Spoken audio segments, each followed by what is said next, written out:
Hello toy collecting fans, Universal Toy Collector here and welcome to the channel. And welcome to the first in a series titled My Collecting Life 1-to-1, where I get to chat to you, members of the toy collecting community, about your own personal collections and asking why and when you got the toy collecting buzz.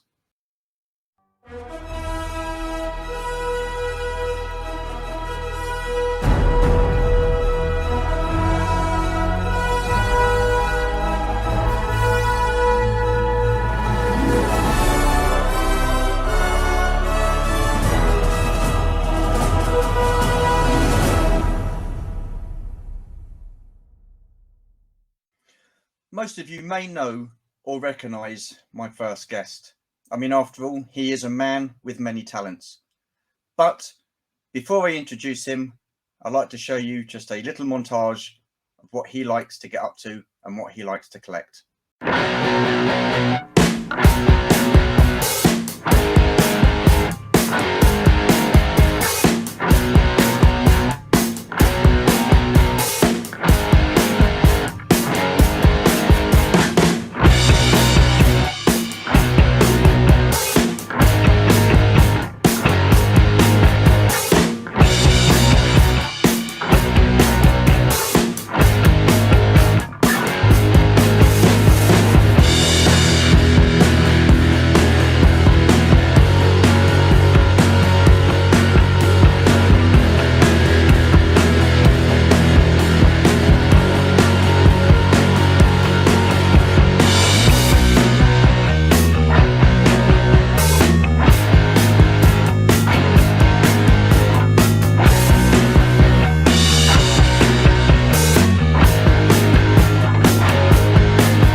Okay, so there you are.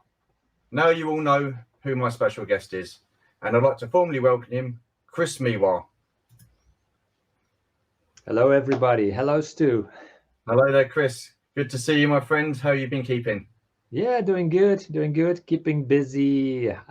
We got lots of things going on again in my country, events, toy fair here and there. Doing good. How are you doing, Stu? Yes, I'm not doing too bad. Pretty much the same over in the UK. Toy fairs are back, and we're slowly getting back to normality, which is marvelous. Oh, yeah. Okay, right. Enough about those dark day times. I have some questions for you, of course. So, first one. When I see your YouTube channel, and we'll get to that a bit later, there's a couple of videos in there that have really sort of caught my eye. And they're the ones of you as a child opening presents up at Christmas, and the actual video footage of you doing that. When you see those, what memories does that bring back for you? For me, that brings back the memory of that moment, but most of all, the 80s. What a remarkable time that has been. You know, everything was so beautiful. I didn't have a worry in the world when I was a child in the 80s. The toys, the cartoons, the music, the soundtrack of the 80s, those took center point for me. and that combined with, you know, the family festivities which you see on those videos. The videos on my channel you talk about are mostly holiday seasons. That's when, you know, the camera was brought out, the gifts were under the tree, birthday, my birthday is on there as well. And it's all about bringing the family together under that blanket of 80s greatness. And that combined makes it a great memory, a great decade of memories. Definitely, it was definitely a great decade for sure. Especially like you said with the animated series, the cartoons we had at the time, and just that feeling of, you know, the toy nostalgia and stuff like that. I mean, it when I see those videos, it certainly brings back a lot of memories for me, and the nostalgia that I see with that, because you don't really see many of those clips. I mean, I personally don't have any clips, but yeah, I just think it's fantastic. I mean, so back in the 80s in Holland, because like growing up in the UK, our stores were then pretty much full of anything that you'd want, like Star Wars, Transformers. What else do we have? Masters of the Universe, G.I. Joe. So what was it like in the Netherlands? I mean, were your stores pretty full most of the time during the 80s? Or did you have to? Yeah, I grew up in a very small, relatively smaller town. So we only had 2 toy stores in my region. I had a feeling at the time that we always got toys a little bit later than the rest of the world. You know, when you see toys come out, kids playing with them in the US, I think the Netherlands must have been 1 year to 2 years with some toy lines behind of that. But Wow. there was plenty of greatness to be found in the toy stores. We had Motu, we had G.I. Joe, we had Transformers, the big 3 of the 80s. I missed out on the Star Wars bit. That was still around early 80s. I'm from the year 79. So when I was old enough to walk into that toy store, Star Wars was good as gone, far as I remember. And, you know, we had our pick from G.I. Joe. No, not yet G.I. Joe. G.I. Joe came later. We first had a bit of Action Man. We had Motu, of course. We had robot toy lines and eventually got Transformers. There was so much cool stuff. So I never felt at the time I missed out on any toy lines. And of course, I think it must have been the same for you. Back in the 80s, we didn't have the internet. That's right. Yeah, we didn't know. The only thing we got our information from was Saturday morning cartoon TVs or cartoon during the weeks. I think that's the stuff most of us kids watched at the time.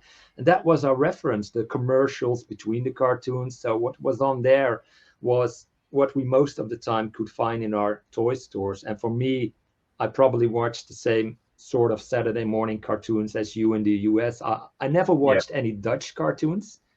I was always into the English stuff more because I just thought that was way more cooler. I grew up with watching a Saturday morning cartoon show. Maybe you know it. Maybe you've heard of it. The channel was Sky Channel. And the Saturday morning cartoon show was Fun Factory. I got some pictures here. Oh, okay. I don't know how well these translate on camera. Let's see. Let me just, I'm going to enlarge you here, Chris. All right. There you go. Oh, wow. Yeah, look at that. These are the hosts, and I think you see this a lot of time in the 80s. You know, the concept of a man, a real human host with some puppets there. You have Crocker, the crocodile, and Snoot the seal here, and over here that beautiful blue logo, Fun Factory. This was for me and many of my friends in the Netherlands our reference for where we get our doses of cartoons and commercials and learn to speak English at the same time, because at a very young age, and I believe Jody, who is a good friend of mine and a YouTuber in the community as well, we learned most of our English from Saturday morning cartoon TV. Awesome. What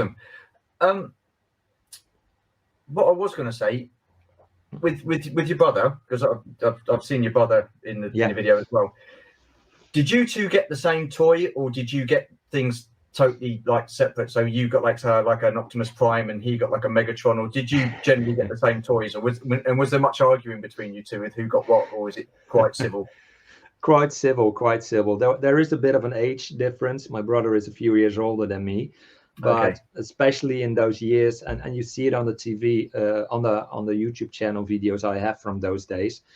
Um, in the mid 80s, most of the time, when I got, do you know Black Star, that cartoon series with John Blackstar and the Green Dragon Warlock he flies? There, No, I don't, there, unfortunately. there is that. There was that year in the 80s, mid 80s, somewhere that both me and my brother got the same toy, but we each Yeah. got a different He-Man figure with it, and Okay. those lines intermatched greatly. You know, it was sort of the same skrill, so my He-Man figure could ride the dragon from another franchise.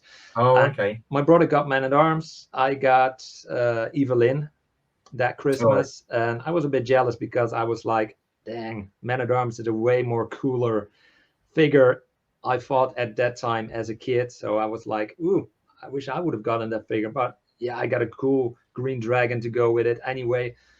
So basically, mid 80s, we sort of got the same of the toy lines. But then my brother, during the end of the 80s, comes towards an age that he was starting into music already. So he Okay. got, I think there's a video of that as well, where he gets his first guitar amp, and I get Okay. Transformers that year. So then you see the difference become bigger between the two of us. Oh, But we've always been civil. We never really argued about which or what, and that was very harmonious, to say. that's awesome. I mean, I was quite lucky. I mean, I had two sisters, so I really wasn't into Barbie and My Little Pony back in those days. I was like, I mean, my go-to line was predominantly Star Wars. I mean, I was like mid-70s, so yeah, by the time the 80s come around, I was about 6 or 7. So I that was my main toy line. But I still managed to get into like G.I. Joe and Masters of the Universe, and I had a few Transformers.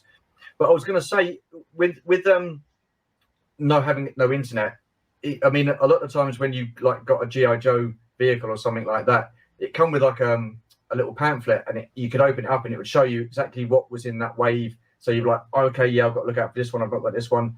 And Yeah. I think it was such a great time back in the 80s, for sure. Definitely very fond memories of back then in my childhood. And then seeing your videos when you unwrapping stuff, it just brings back so many memories for me as well. And I'm sure most people that have seen that video. So what were your go-to toys back then? The things that you really liked and the things that you had but you weren't too keen on. My go-to toys at the time, my first big go-to toy line at the time was Masters of the Universe. Okay, I yeah. still remember the first time I saw it on TV. And from that first moment, I've seen the cartoon, the Filmation cartoon, that intro, but especially the outro, where you see the dramatic front of Castle Grayskull, the subtitles going down, and that epic outro music. That tune got stuck in my head after hearing it only once for hours and hours and hours that day. And the next morning I woke up, it was still in my head. I didn't have any Master of the Universe toys at that time when I saw that cartoon. I was still very young, must have been 4 or 5 years old, something like that. So I start getting my Legos and my other toys that I had and start reproducing the toys that I didn't have. Whenever I saw something cool on TV, but I didn't have the toys yet, I reached out to some of my Legos or what have you and start recreating that toy line. And then at some point, there was a He-Man figure in the house. And I was jumping up and down and was very happy until the point I found out that's not meant for you, Chris. That's for your brother's birthday. Oh, Luckily no. enough, my brother's birthday came. He got the He-Man figure and he was like, oh yeah, cool. I don't know really what to do with this. I'm not interested in this. And henceforth, that He-Man figure was passed down to me in an instant. Wow. And I had the start of what would become my, collecting toys, action figures. And I've been ever since. So that's what started it all, He-Man. Of course, you had your adventure people before that and Lego, as I was talking about. But for me, the first spark in here, what triggered a lifelong of collecting till this day, was that He-Man figure somewhere in 84, I think it was, that I first got in contact. That was first contact for me. Wow. I mean, I've seen your Motu collection, and I've got to say it's absolutely fantastic. I mean, the colors are so Thank you. vibrant. I mean, I can still, you know, looking at them, you're seeing the cards. I can see the cards now and stuff like that, and some of the bits and bobs. And it wasn't too serious. It was yeah, they had at the end of the cartoon, they had like the, well, you know, do this and, you know, you should do that and you be like this and stuff like that. So it's a kind of little preachy. But as a kid then, you know, I don't know about you, I didn't really think too much of it, but seeing those cards there and the colours, it was just so vibrant. And walking into a store and seeing a whole wall full of Master of the Universe figures and toys, you know, brilliant, absolutely brilliant. You're absolutely right. Yeah. Yeah, for sure, definitely. And so it was just basically, you know, He-Man you're into. So that as a kid, so you didn't have anything like, did you get into G.I. Joe that much? Oh yes, oh later?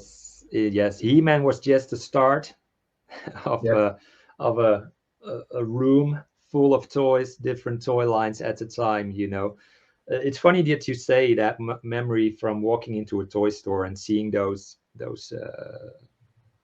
lines up of toy figures, card backs, the colors and everything. That's the sort of vibe I try to create in my toy room here. So behind me, Please do, yeah, sure. Look at this. Wow. you see a couple of these are Origins figures back there, and some later G.I. Joe figures. But basically, what I try to create here, there's some more He-Man figures there. I try to create that vibe from that 80s toy store that made all of us so happy at the time. And most of the time when I have a friend over who grew to that same decade, they're like, oh, it's like walking in one of those toy stores in here. It's a bit messier than a toy store, I guess, but this was roughly the vibe that I got from the toy store just down the road where I walked in as a kid. That was great. Wow.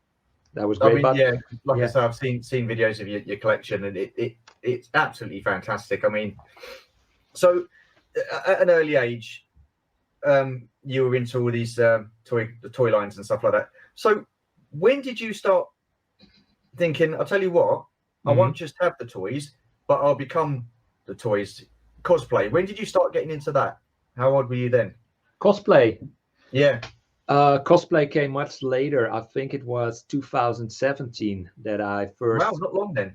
Not long, because I think Comic-Cons is a wide known phenomenon right now, I think, in the community too of us toy collectors. But Comic-Cons might have been around in the US for a long time, maybe in the UK as well. The Netherlands, I think the first Comic-Cons we got, if I'm not mistaken, must have been 2014, somewhere around that time.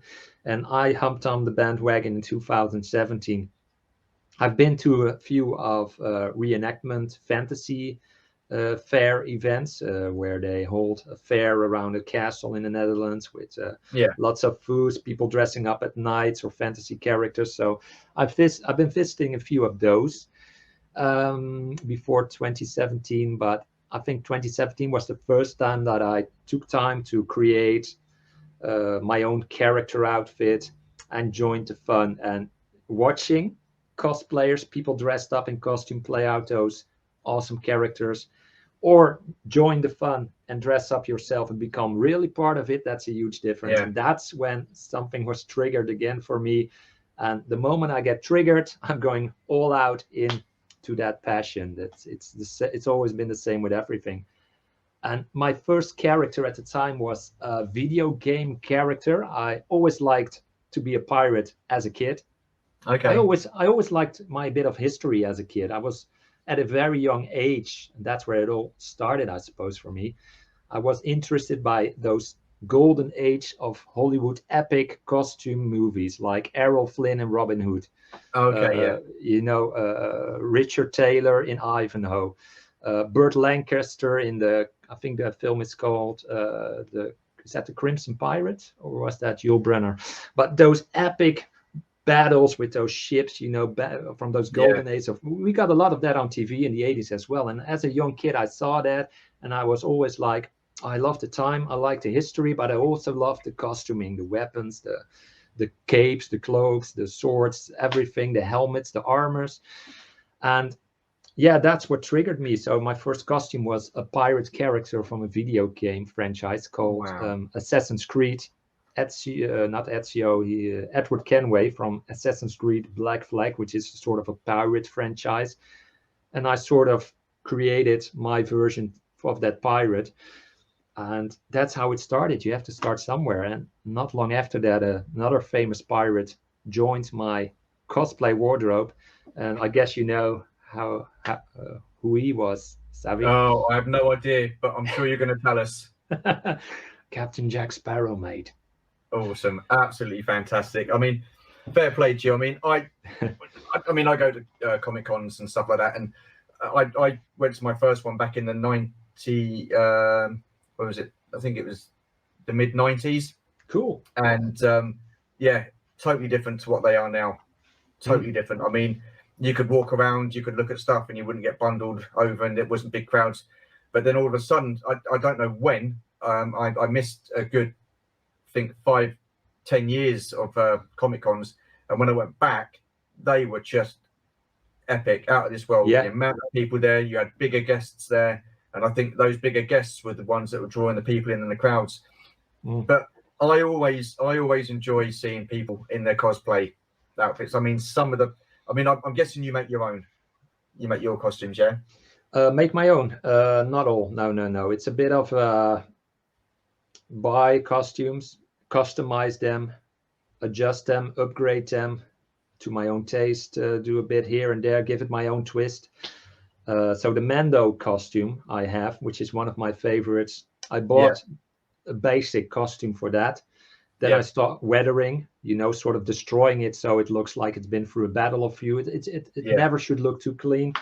And then I added some of my own twists to it, so the character isn't one of one, the same as Mando in the series, but it's more of a Chris Mando. I wear this bandana around my neck, which is something Mando doesn't have, but that's something that you've added. Yeah, my own little twist. I like to add that to the character. And for me, a lot of cosplay friends of mine, the most joy they get is the making of the costume.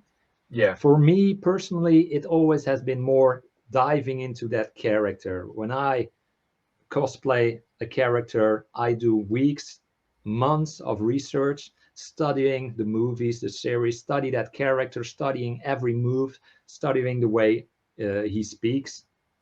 And I do my homework, and then I dive into that character. And my main goal of doing that is to keep that character alive during events and to bring people joy, because that's a great bit. Sometimes you get a mother with the children who walk up to you when you're dressed up as Captain Jack Sparrow, and they want to hug you, and that's what you will do it for. That's when I'm doing something good here, and this that gives me energy in return, and that's why I keep on going and doing it. Wow, that is amazing. I mean, I can't really appreciate the hard work that goes into like making costumes or being a cosplay. I mean, I don't even like going to fancy dress parties. I'm the one who just goes and enjoys the atmosphere and watches everybody else having a good time, and I'm just like sort of sat back watching it all unfold in front of me, and I'm very happy doing that. I don't think I'd ever be brave enough to do a cosplay, but I have to take my hat off to you, because how you've explained it there and what it means to you and stuff like that, I just think it's fantastic, and it looks great. You look great, and the costumes are great, and the people that you're with, take my hat off to them as well. I mean, it's just fantastic, and you guys are creating an atmosphere for people like myself who just would rather just wear a t-shirt with Star Wars or He-Man on it and just go around and just enjoy the day and just watch everybody. I mean, it's absolutely fantastic. So I would generally take my hat off to you for that. That's how you've explained that was amazing. So thank you. Moving on from that, what made you start your own YouTube channel, and what were your influences, or who were your influences to start your channel? I mean, that's a pretty big thing to do. I never like to be in the foreground. With everything I do, I don't want to be too much. And throwing yourself out there on YouTube, it's a big step. It's something that really got me thinking do I really want to do this? The reason I started doing it is because I had a YouTube channel at the time before I did toy videos, and on it were music videos, because I'm into music a lot.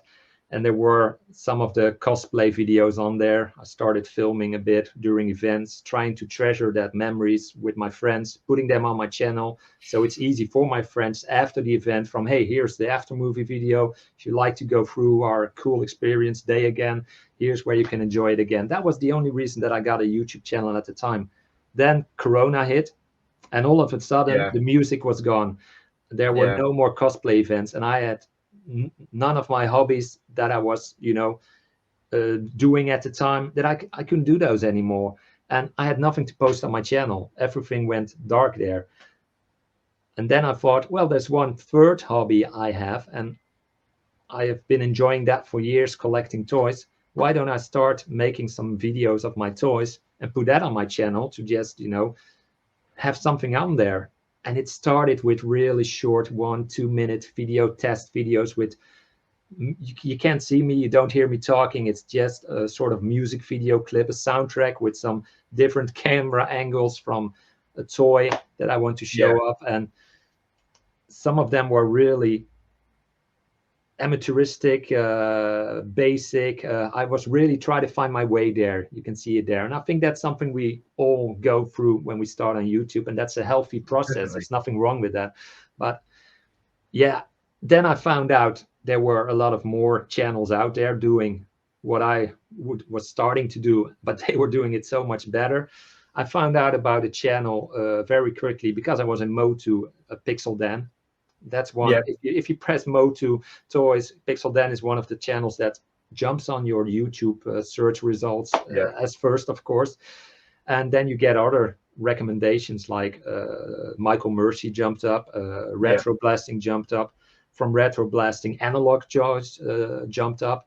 And looking at the quality of these, I just mentioned four, but there were a lot more. Those four alone each have their own different specific style that makes them unique. Yeah. And especially with a channel like Retro Blasting or Michael Mercy, I noticed that they were really focusing on the production of that video. They were mini movie productions in their own right, as it were. And that's what inspired me from, yeah, I got to give it my best game. I want to be as good as those guys with my video content. I need to up the level, raise the bar a bit, and get better camera angles, do a good voiceover, get myself on Yeah. screen because, Tony from Analog Talks, he's Analog Toys, he's on screen too. That's what I should do. So I took a little bit of each of those that spoke to me and a lot of other channels. I put in a big doses of myself because you have to be you on the end of the day. You Definitely. don't want to be a copycat of Pixel Dan because there's already a Pixel Dan out there. You want Yeah. to be Quite. you. Yeah. And what I learned during the course of it is that people seem to respect that, appreciate that you showing the real you. And that makes you a unique channel in that big sea of YouTube channels because it's a vast space and there's so much out there. And I still can't believe the number of people that are watching right now that they found my little channel at the time. It still amazes me. And one thing that really helped distinguish me from other channels was that I had a database of, and that goes back to one of your first questions, of old VHS footage material from me as a child. Back in the Yeah. day, we tape recorded so much events, and there's still so much out there on videotape. And I thought, yeah, let's share this sort of footage because there's not a lot of it out there, like you mentioned. People might feel happy when they see it. It might bring back childhood memories. So I can, bring people joy by showing these and make people happy by showing these. And yeah, why not? So that was one of the first, I think the first video I put out there was me unboxing Castle Grayskull Wow. for my birthday. And that got a lot of response. And Tony from Analog Toys and Michael Mercy from the Michael Mercy channel, they shared that video. They helped me get my first followers. And Yeah. in those toy communities, the following of those two channels, that's where I met most of my friends. That's where I met you when you Yeah. were working on your G.I. Joe wheel and inspired me to get my own G.I. Joe That's wheel. it. That was Yeah. Well, you. That was you. that was Scuba a Pete. Scuba yeah. Pete was there, a mutual friend of us. I met Jeff Barker, and Yeah. you know the story what happened there. Both of them Yeah. joined the Chasing 80s Toys crew because they were making more content than other friends I had on the channel anyway. So I thought, well, I might as well offer them a contract as a matter of speech, and hey, do you want to join the Chasing 80s crew and do a bit more content? And and from there the channel grew. And my idea for the Chasing 80s Toys channel was always, it's not going to be a solo show with me. It's going to be a platform from friends for friends, good friends that I know. That's why, I did your collection tour on the channel as Yeah, well. you did. Thank you very much for that as well. That's So great. that was fun, and it's a win-win. It allows me to get to know you even better working on the video of your collection. Yeah, for I sure. learned more about the persons too behind the collection, and that goes for a lot of them. I worked with Goji, I worked with Bob Hansen, Mark Boba Hicks, Jody was on there, Scuba Pete, of course, and Jeff Barker, and a couple of other good friends are on there. And by friends for friends. I think that describes the channel even in the best way. And look where we are today. We're still around. We're having fun. We're not making Definitely. a dollar or nothing. It's not for the money. It's just That's about it. having fun with the hobby. That's always been the main objective for me. We try to be a bit more critical about toys nowadays, but Yeah. it's not all rainbows and sunshine. You have to be honest. So you're going to notice a bit of that with upcoming videos, but still the nostalgia and the fun and the joy that we felt as a kid when we looked at that toy, that always has to be on the center of the toy video part on the channel. Oh, definitely, without a doubt. I mean, look, the only one decent thing that came out of COVID for me was getting to meet like people like yourself, Boba Hicks, Scuba Pete, because we all met on the Michael Mercy channel. And basically I was just like everybody else, bored at the time because I couldn't do anything. I was just sitting there watching TV, eating, and I thought, well, I'll just watch some like action figure reviews and stuff like that, and so I come across Michael Mercy because I was wanting to do something to kill my boredom, and that's when I decided to do the whale. So yeah, really enjoyed that. That was good. But I think you've hit the nail on the head there, where when you say it's about fun, it is about fun, because if you don't enjoy it, then there's no point doing it. And again, now being on this side of things, where I've just recently started my channel, the amount of hard work that goes into it. Oh yeah, the amount of hard work and the time. And I mean, I do shifts, so 1 week I'm late, 1 week I'm early, so I've got to try and mix it up between. And like I banged out 3 videos like back to back, like the week just gone, and it's time consuming. It really is. And again, I take my hat off to people who actually like doing it. I'm just doing it for fun. I'm doing it because I get to speak to people like yourself, and I'm finding this so interesting. I remember when I first asked you if you wanted to do this, you say, well, would be that interesting. I am. This is blowing me away. This is so interesting, getting your insight and why you started collecting and stuff like that. I just think it's fantastic. And basically, I'm just a nosy git, to be honest with you. So, I mean, I'm loving all this stuff. So you've done your channel. Where do we get to now? So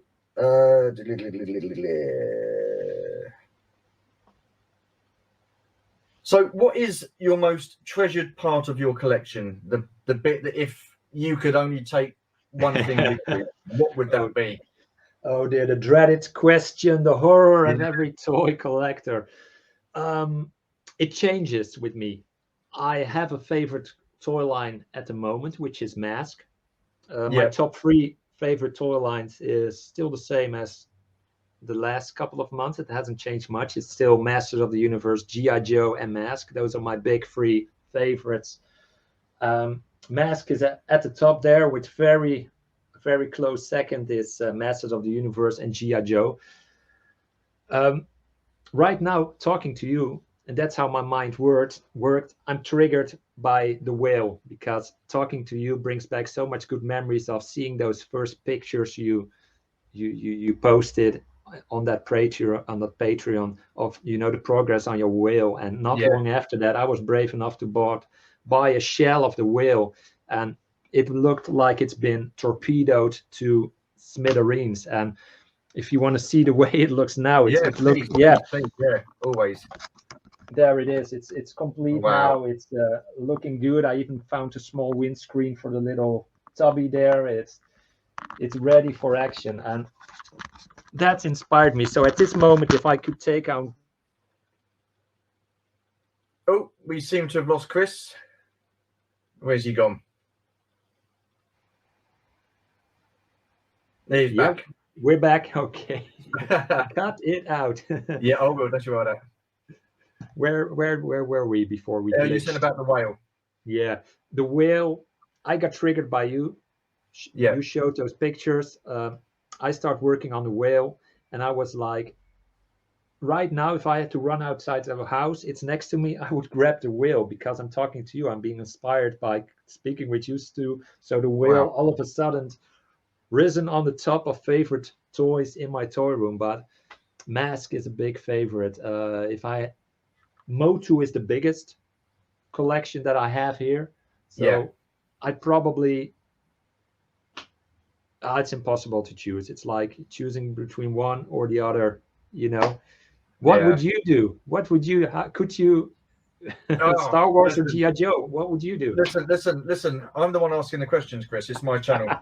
So, no, I think, for me, I mean, as I said earlier, my bread and butter as a kid was Star Wars.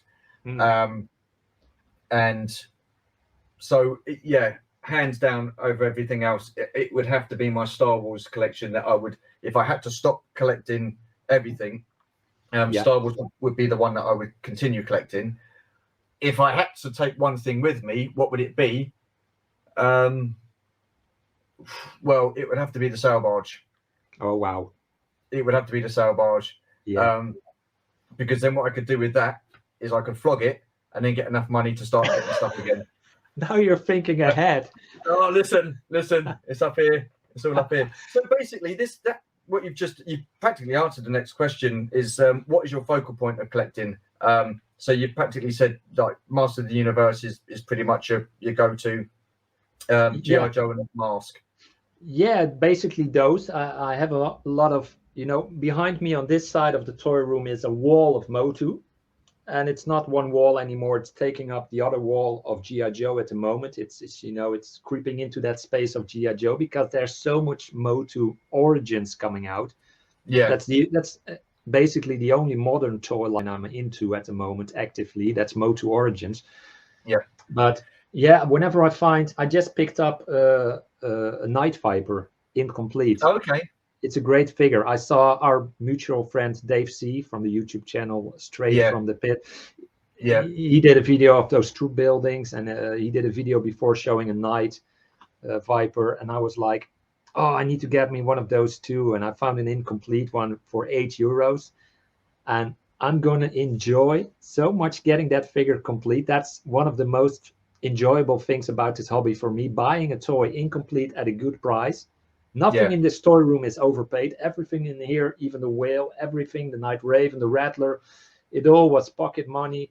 And some of it took me months. The whale took me over a year to complete.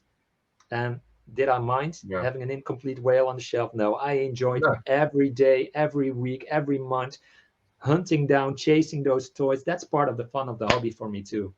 Yeah, chasing definitely. Those toys. So I'm collecting a bit of everything from mainly those big free, but if I come across a flea market and find, did you remember the Ghostbuster cartoon from Filmation with Tracy the gorilla? And I love those figures as well. So if I find a figure from that line I don't have, I will pick it up happily. So I'm always on the lookout also for those other underdogs of the 80s, not the big three, that I enjoy just as much. I like Starcom, Wheeled Warriors, Battle Beasts, the Filmation Ghostbusters. I love Space Legos. There's so much more out there in the 80s than those main three that, Oh, definitely, yeah. But the thing is, you saying that, I remember them. I mean, I remember the Lego. I remember the Ghostbusters. You had A-Team. There was all sorts of stuff. I mean, it was like you could go into a store and you just whatever you want, you guarantee you'd find something there from that sort of like toy line that you want to go to. Unfortunately, not like today, which is a bit of a shame. It is. So, moving on, what is your grail piece, the one piece that you would want in your collection over anything else? That differs On which day or week you ask me, that differs. I never have a same piece in my collection for long. I definitely can give you a few of them. The Balder Hill playset from Mask is definitely one of those holy grails. I never had it as a kid. I Right. never even saw it as a kid in the toy stores in my region. And having it now, I'm looking at it right now. It's in front of me. It's amazing. But another holy grail is behind me over there. The Castle Oh, Grayskull Castle set. Grayskull. Yeah. The moment I got it in the 80s, and that it's, I still have, I got a couple of them now.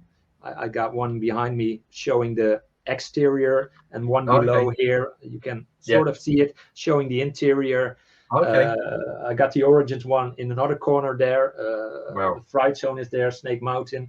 Those play sets, and I think Castle Grayskull has to be still my favorite play set from the 80s. All sort of adventures can be played out around that playset. That's definitely qualifies as a grill piece for me too. And for GI Joe, that would be the Cobra Rattler. That Oh, blue plane that was so yeah. typical for me of Yeah. that time, for the Cobra blue. And I Yeah. love that plane. It's a great. That was one of my favorite as a kid. I mean, I never had it. I always used to go around a friend's house, and he Mhm. was like an only child, and he had the amount of Star Wars stuff and GI Joe stuff he had was amazing. And I'd always used to. I mean, he never used to come around to my place at a weekend. I just like, because you got too much stuff to bring around, so I come around to you, not an issue. But yeah, I Mm. always remember the Rattler. I mean, it's just a decent looking plane. I mean, it really is. It looks fantastic. And then I saw a retro blast in with the Rattler, where he was Mhm. like repairing it and restoring it. And again, watching some of his videos kind of inspired me to do bits and bobs with some of my Star Wars stuff. Take the battery components out and clean it up and try and get the wiring going and the motor going and that to put the batteries in so you can get the sound. So yeah, I mean, I've got a lot of good stuff from him, and I remember his Rattler. But it's one of those things that they should do it again. Really, they should either bring it out, or I need to grab myself a Rattler. But They're awesome. out there. They're out there, but they're getting more expensive. I bought a Rattler for €50 at the time. Missed a few parts, landing gear and the front gun. I found those for decent money. Then I got my second Rattler not long after that, which was a burned out shell. Gathered all the parts for it over a year, and at the Yeah. moment I want to put that second Rattler together because I wanted to display one with the landing gear in, like Okay. it's in flight mode, like it's gonna Yeah. dive attack, and I Yeah. want to display one with the landing gear down, put some support underneath it so it doesn't need to rest on those very fragile wheels. And Yeah. the moment I almost had that burned out shell of a Rattler complete, a third complete Rattler jumped up on the internet for such a good price. It's in my neighborhood. I was like, I would be crazy to pass on. So I bought that. So I had 3 Rattlers, and I was like, okay, I'm going to give one to Scuba Pete because he wanted a Rattler for so long time. So I gave Yeah. him one of the Rattlers. He put it together, and he's got one too now. And we help each other. And I think you hit the hammer on the nail with saying those videos of retro blasting, and Toy Polloi does it too. And there's a couple of Yeah. good ones out there giving you the courage, telling you how to or how not to, Yeah. start a restoration project like that. That's what gave me enough courage to tackle a Millennium Falcon or tackle my own Night Raven or the Yeah. rat or what that I was going to repair. I would never have started such a project before because you and I both know how fragile GI Joe toy vehicles are. The figures Oh, are easy to work on, but the vehicles, you have to wear kid gloves, and we did it. oh. I mean, if myself had a time machine and went back to the 80s, and I stood and watched me and my friend play with the GI Joe stuff and the Star Wars stuff, I'd be like, "What are you doing? What are you doing?" No, we were just banging it about and Really. banging it stuff, and it just, as a kid, you have no concept or thought of, like, in the Mm, future this could be worth something in like in decent condition. We had the toys, we just played with them, we yeah. enjoyed them. That's what they were there for. So on that, as kids, but I think you might have skirted on it or touched it a bit earlier. When was it that you really realized that you had a bug for collecting? I mean, you seem, by the sound of it, it's pretty early. Yeah, the moment I got that first He-Man figure, that's what started it. That's it. Yeah. And I've always been very careful with my toys. I never banged them around, or like a lot of my friends and kids played rough with toys, and they're toys they're meant to be played with. So nothing wrong with that. But I was always, I noticed that afterwards when I got a bit older from, hey, I was rather careful with my toys. I always, when I'm done playing, I displayed them on my shelves, sort of the same way I do now. Yeah. And not just line them up. I sort of displayed them like they were in some sort of battle or adventure position, like you see in the catalogs, you know, that they were always displayed pretty cool there as well. And that's when it started. So, and I never sold off my entire collection. I sold off small bits in order to buy new toys, and that Mm. never stopped to still this day. So I never been out of that hobby or out of toys. It's something that always been with me on bigger or smaller scales, but I never stopped since that moment. So I think since '84, as a 5-year-old, I started up as a collector. Wow. Wow. That is a phenomenal age. I mean, I certainly at that age, I wouldn't even contemplated it. I was just there for the toys. I mean, you know, brilliant, Yeah, absolutely brilliant. yeah. Value was not a thing I knew about at the time. Of course, I knew Yeah, nothing about. Oh, I should keep the packaging. I did keep packaging, but just because yeah, I thought it was cool. It reminded me of yeah, the store that I was just in the other weekend. So I kept the packaging as well as much as I could. But at a certain time, they degraded a bit, or I didn't have enough room, so they ended up with the old paper anyway. But yeah, I always been so careful with my toys, trying to keep them whole in one piece, and that's why most of them survived. And still a part of it, of my childhood collection, is with me in this room. um, yeah, that feels good. That's fun no, having that. definitely, But I definitely. played with it. I played with it, of course, and I Yeah, had great adventure. I took my toys outside too and had great adventures. You see it in that video of me with Castle Grayskull. It's been, you know, build up on the spot outside the moment I got it. yeah. Oh, Great fun. fantastic. So, not only are you into cosplay, and not only are you into collecting action figures and 80s toys and bits and bobs, but you also like your music. So, when did you realize that you were proper into music, and when did you realize you had a singing voice? Because I've watched one of your videos recently Yeah. of Moon River. Yeah, I sing that Yep. a lot. But and now listen, I had to watch it again because I didn't didn't realize it was you singing it until the the titles come up, Oh yeah, and I was like, whoa, okay, I'll play that again. Wow, what a voice! What a voice! Fantastic. thank you. You're way too You're kind. Way welcome. too No, no, kind. seriously. Yeah, I grew up in a musical family. Part of my family is into music, so that's something you grew up with, and that rubs up to you. My parents were kids in the '60s, so that music from the '60s and '70s stuck with me when I grew up. Uh, I grew up with all sort of music when I was a kid. It was always around me in my environment. So I think some of that stuck with me. And at the moment, my brother, who was a few years older, started music at a very early age, already in the '80s. And he's done a great deal. And if I could turn back time, I wish I would have started earlier as well.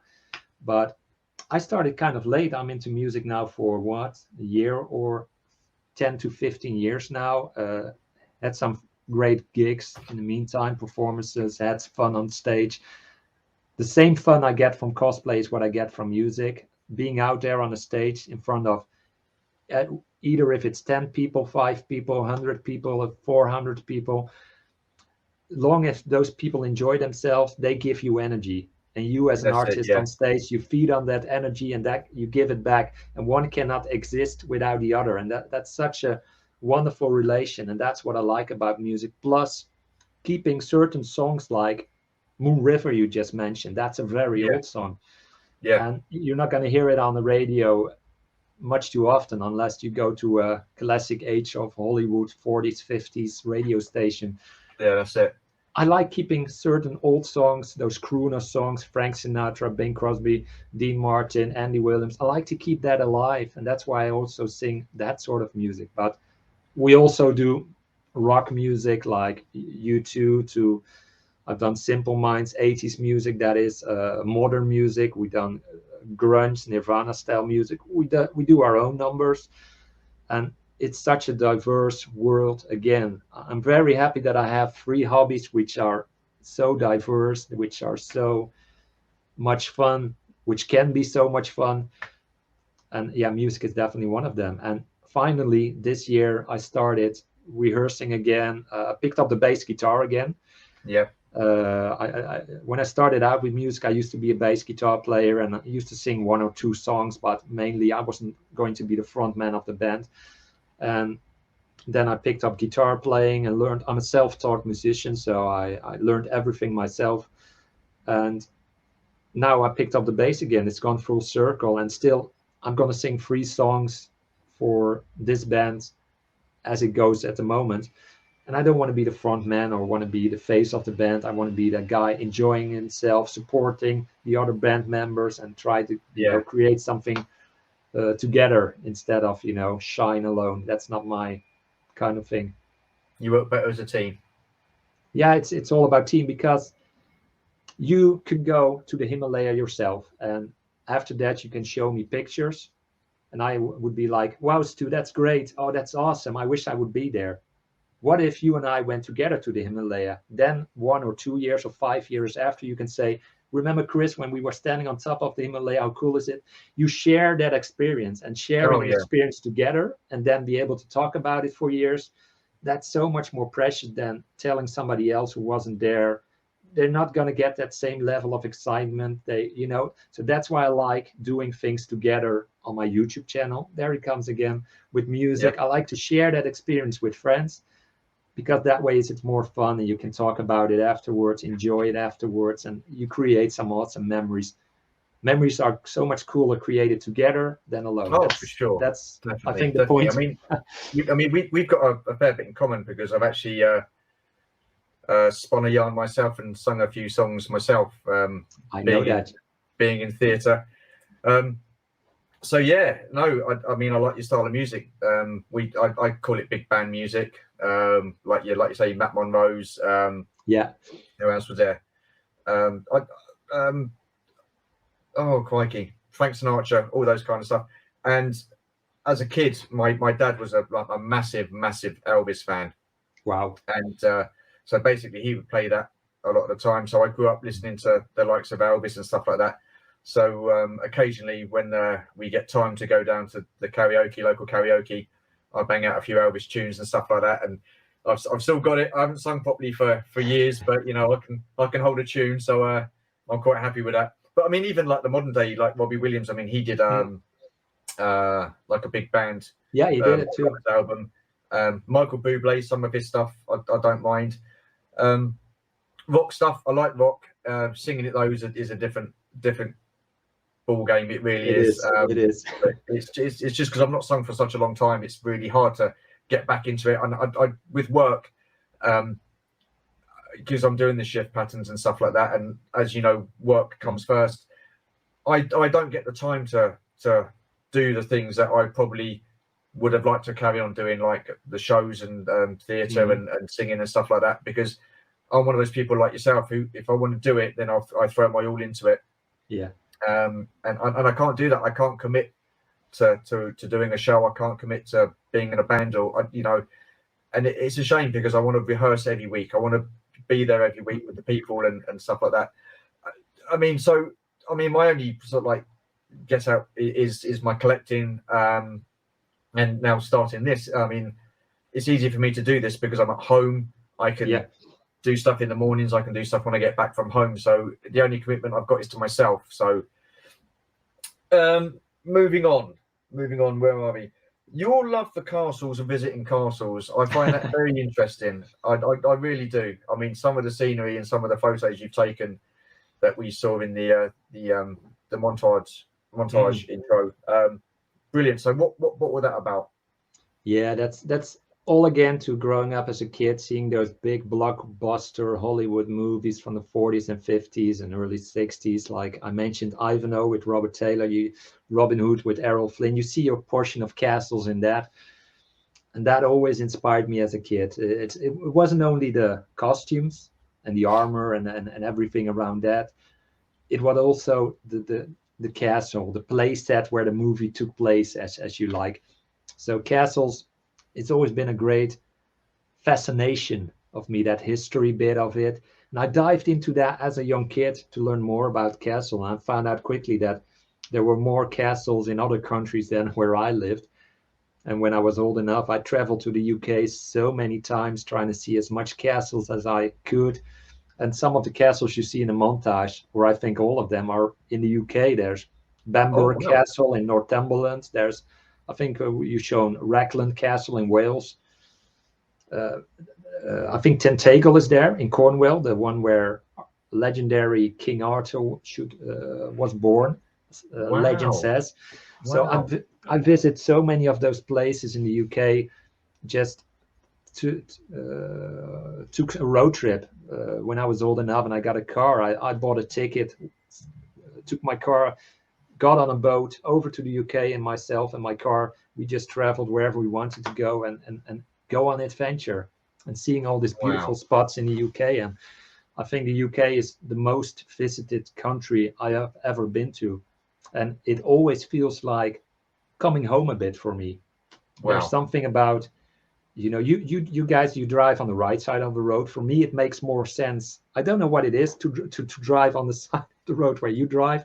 And when I get back in my own country, I'm like, what is this madness over here? Why is everybody? It doesn't make sense to me, and I have a hard time, you know, adjusting too much to the Wow. Dutch road standards over here. But castles are great. And do you remember that UK TV series from, I think it was 1983 or 84, called Robin of Sherwood?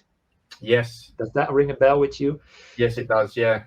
That's a great 80s series, and there's a lot of castles in there that I visited also in the UK. Bamburgh Castle is one of the castles that is used as a set in that Wow. Robin of Sherwood series too. So seeing that Robin Hood of Sherwood series in the 80s, as a kid, I was there was no internet then, so I couldn't look up where the castles were, but I was looking at the subtitles to see is there any hint of where those castles might be. And I was looking into catalogs and books about castles of the UK, trying to locate where they were because I wanted to visit those castles when I'm old enough. And Yeah. well, there you go. When I was old enough, I did. Wow.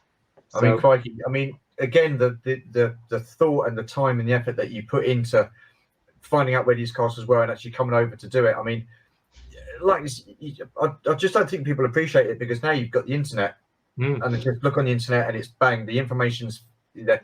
I mean, yeah, you physically looked in a book, you physically and yeah, people don't really do that anymore, do they? For information, I yeah, just think that's brilliant. Well, next time you're in the UK, you have yeah. to give me a shout, and we'll have to share a pint for sure, That definitely. would be great, mate. That would be. Would love Definitely. to. Would I mean, love I to. didn't even realise those were shot in the UK. Those pictures that you sent me, I thought they were actually in from Holland. No, no, no. We have a few good castles in the Netherlands as well, but when you go abroad to the UK or France or Germany, there's a galore of castles there. There's a lot of beautiful castles in Germany as well, and Yeah, so much I still want to visit and see. And yeah, but it's a cool fascination. And a lot of our tour friends, I know Jeff Barker and Scuba Pete are also very much into history and castles. So yeah, going from a toy collection hobby got to tattoo each other, and you find out from, hey, we got lots of other stuff in common, like the castles, the time of the Crusades is something that Jeff and Pete can't stop talking about. It's such an interesting part of history that fascinates us, and it's great. And I think at the end of the day, even if it's whether it's if it's castles, pirate ship, the golden age of space age, astronauts, it's that little kid inside us that got triggered somewhere in that decade when you were a child that still finds that fascinating. And when you look at TV now and you see a space shuttle or a mission to Mars, or you see a castle, or you see what have you, and you get triggered again and you get brought back to that time as an 80s, I think that's a wonderful thing. There's so much going on today in my life, even this week, where I'm taken back to the 80s again. And it's always into contact for me, those two. That's something precious. It's a oh decade that will yeah, always stay with me. And I think that goes for a lot of us. That definitely. it made us who we are for a big deal. That with you know, the way we are brought up by a family, that's of course obviously a big part. But Yeah. the decade that you grew up in, that makes you for a big part, I believe. No, definitely. I mean, what you said, I just 100% agree. For me, the 80s and the mid to late 70s, I think, were an absolutely fantastic time. People back then who are our age might not have thought it at that time, but for some of my age and your age, definitely, definitely. I've got one last question for you. This is going to see the episode out. It's almost been an hour, so I think we've done pretty well. Right. So, what does your collection mean to you? Ooh, that's a good one. That's a good one. I think we all said it during this hour that flew by. To be honest, time flew by. Talking with good friends is then time all of a sudden means nothing to us, and the moment that time is out of the equation, you can have a good time. Think about that, folks. What I said there. That's something to think about. But what does my collection mean to me? For me, it's my childhood, my happy place, my good memories, memories of family, what you see in those VHS videos that I have on my channel. And I wish I could post more of those than I have on there. There's still material to come, but that's what it means to me. Coming together as family, coming together with friends, having fun in the best decade that you can grow up in as a kid, in my opinion. And that's what my collection represents. It's not value, it's not money, none of that rubbish to me. That means nothing to me. It's all about feeling that decade of the 80s that I love so much. And that's what this stands for. And that's why I try to, you know, set it up as that toy store where I used to go as a kid. Chris, that was beautifully said, mate. Honest to God, this has been an absolute fantastic time speaking to you. The one thing it hasn't been for me is certainly boring. I've found you interesting, I found you sincere, and I found you genuine. And I've absolutely loved doing this. I just want to thank you for being the first person to come on. And I'm hoping more people will want to have a chat like this. Honored. Priceless. Before we go, can you just let people know where we can find you?